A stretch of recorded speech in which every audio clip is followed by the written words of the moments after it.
There is no such thing as a magic exercise or silver bullet supplement that's going to get you incredible training results. It doesn't matter what your favorite influencer says, they're just not real. But there are 4 things that you need to dial in to make sure you see incredible training results, and they're the only things you need to worry about. The power of the Dragon Scroll is mine.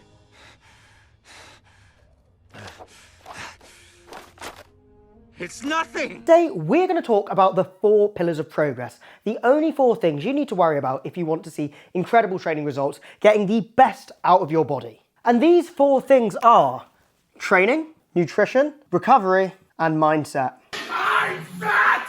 It doesn't matter what your goal is or what you're aiming for, you will need to align these 4 things with your goal if you want to see incredible results. And if any one of these things is out of line, you won't see those results. This is what matters, the big picture. This is where 99% of your results are coming from.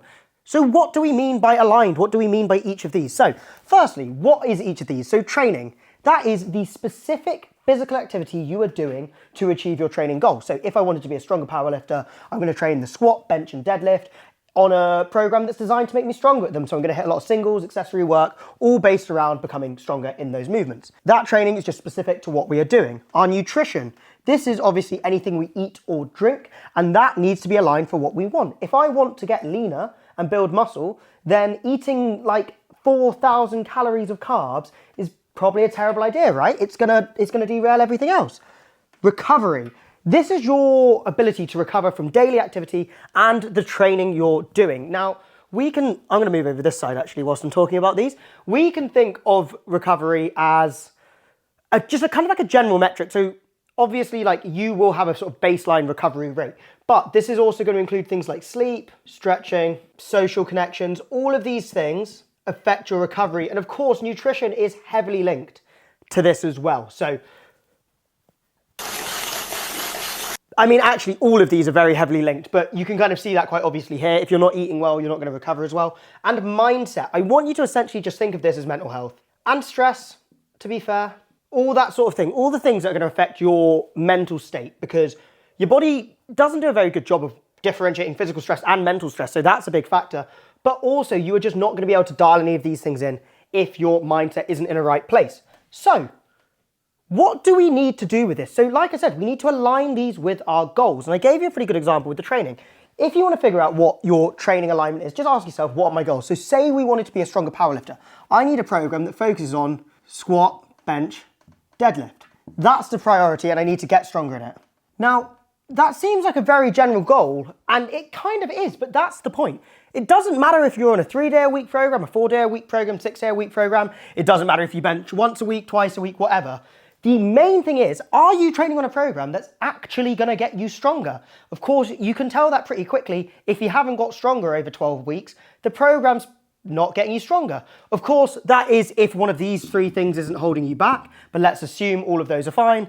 If you're not getting stronger in SBD, that's probably the problem. Maybe you're not training singles, maybe you're not doing enough frequency, maybe you're just not adhering to the plan. But basically, ask yourself, what training do I actually need to do to achieve my goals? And then go after that, regardless of what the specific minutiae is, regardless of the specific exercises. Obviously, for this example, it needs to be squat, bench, and deadlift in there somewhere, but it probably doesn't matter if you do dumbbell bench or ring dips as your accessories. Now, moving on to nutrition. We're going to do the same thing. What does our nutrition need to look like for our training goals? So if I wanted to get leaner whilst building as much muscle as possible, or at least retaining as much muscle as possible, and building strength, what am I going to need to do? Really small deficit. So maybe we'll say 200 calorie deficit. We're going to need high protein, so let's say 1.2 gram per pound. And maybe that is excessive, but let's just say we're going for it. Cool, if we're hitting this, then the only other things we need to consider are we hitting all of our base micronutrients? So whole foods, great. Let's make sure we're doing a lot of whole foods.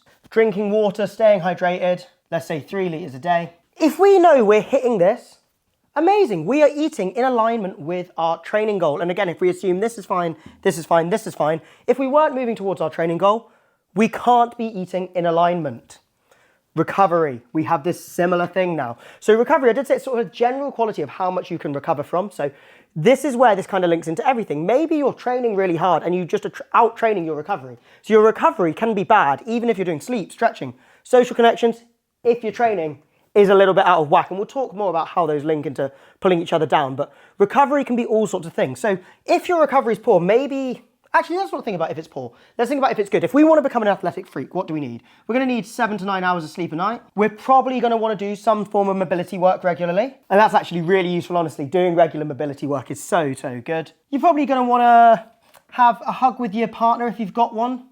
Or your friends. I'm going to say hug with loved ones. You know, I'm not going to tell you all the different ways of recovery. You might do ice baths, sauna, who knows. But basically, are you doing this or are you not? Are you actually recovering within alignment to your training goals? If you're sleeping 5 hours a night, that's why you're not progressing. It's just not good enough. There's no magic sleep fucking capsule or anything you're going to do. Like, get into bed, turn your fucking phone off a couple hours before you go to sleep, close your eyes and be there for 9 hours. Like, you don't need a bunch of fucking bullshit supplement. You don't need Sagilet Your Himalayan shield. or whatever it's called. That black thing everyone's always like, Sagilet. Fuck Sagilet.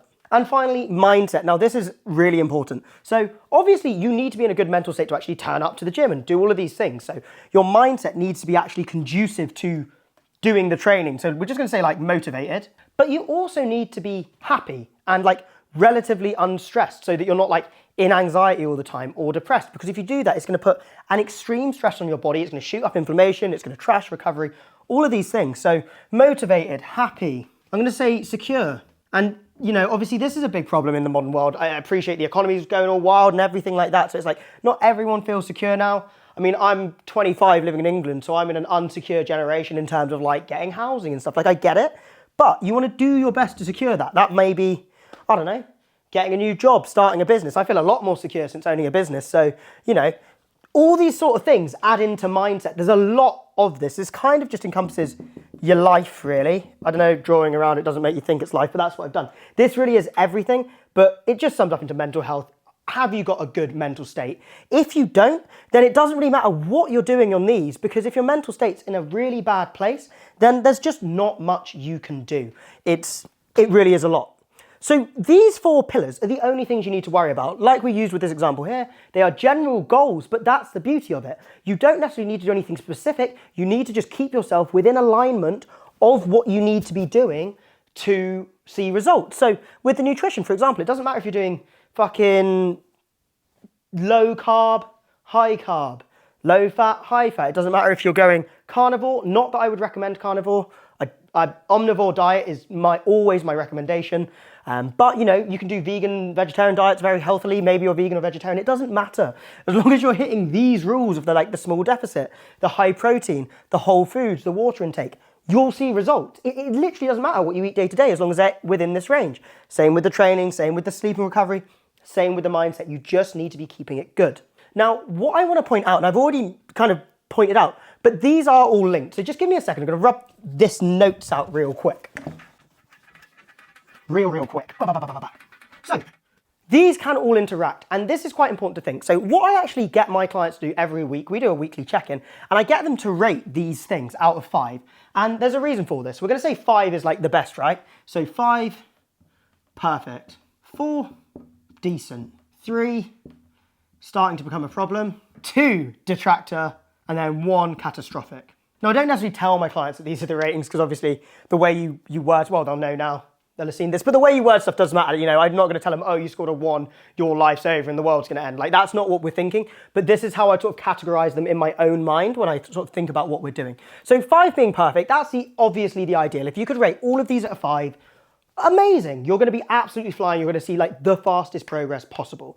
But we're all human. Real life is real life. You're not always going to be at a 5. Maybe you'll have an argument with a partner, a breakup. Maybe you'll just eat a bit shitty. I was ill last week and I ate so many sweets and just like ordered takeaway because I just didn't want to cook for myself. I just felt fucked, which isn't good when you're ill, right? But we're human. That happens and that's okay. So you're not always going to be a 5, but that's the ideal. 4 is decent. Now, this is honestly what I'm aiming for. I want everyone to always get a 5 or a 4 across the board. Couple 4s, couple 5s. That's ideal. And when you're there, all of these mean progress. So I'm just going to draw an arrow up. If you're getting those are going to push progress. They're going to drive progress. Now, a 3 is starting to become a problem. And I would say generally with this, they're kind of neutral. They're not necessarily going to kill anything, but they're not actually driving progress. So if your recovery is at a 3, training's at a 4, nutrition's at 4, mindset's at a 4, you're still going to see progress. It's not going to be necessarily optimal. You're probably going to feel a bit beat up. You're not going to have the best training in the world. Maybe that's why it's at a 4, but it's not going to like catastrophically stop you progressing. It's just going to slow it down a little bit, but you're going to move towards your goal. So I'd call that neutral. Now, this is where we start getting a bit funky. If it's a 2, it's going to be a detractor. So if I've got a 2 here in my recovery, maybe my mindset's a 3, my nutrition's a 3, my training, maybe it's a 4, I've managed to keep that good. But if I've got this detractor and I've got this 2 on my recovery, the training's going to cancel out. So these 2 could cancel each other out. So if I've got a 2 and a 4 or a 5, I'm taking away from those. So, you know, if we've got 3s everywhere else, we're no longer progressing. And, you know, that's a problem. So we need to sort that out. And we will get onto that in just a second. And then 1 is catastrophic. This is where you're going to have a failure point. If you hit a 1 in any of these, you are going to not see progress and you are going to regress. If my recovery is a 1, I physically cannot recover from the training I'm doing. I'm going to get injured. It doesn't matter how great my program is, but if I physically cannot recover from it, shit's going to go wrong. If my mindset is in the gutter and I'm like super depressed, it doesn't matter if I have the best training plan. It doesn't matter if I have the best idea about what I want to do with my nutrition. It doesn't matter if I want to recover well, because I'm not going to turn up to my training. I'm probably not going to feed myself. The stress on my body will be too high and I can't recover. So if you ever let something get to a 1, boom, it's all gone wrong. You need to avoid them. And this is why it's quite good to rate these, because if you ever pick up a 2 or a 1, you need to fix these because they don't give you any room, you know. If you let things get to a 2 and they become a detractor and other stuff creeps down to a 3, you're going to start going backwards. You're going to start regressing in training. If you had everything at a 3 and maybe one of your 4s, you had 1 4, it dropped to a 3, you're going to stay neutral. You might still see a little bit of progress. They're not really detracting. They're just starting to become a problem. If you have something at a 3, and let's just assume you don't have any 1s or 2s, something's dropped to a 3, fix it. Like, that's the next priority. But if you had a 1 or a 2, don't worry about this. You know, this is the 3rd priority.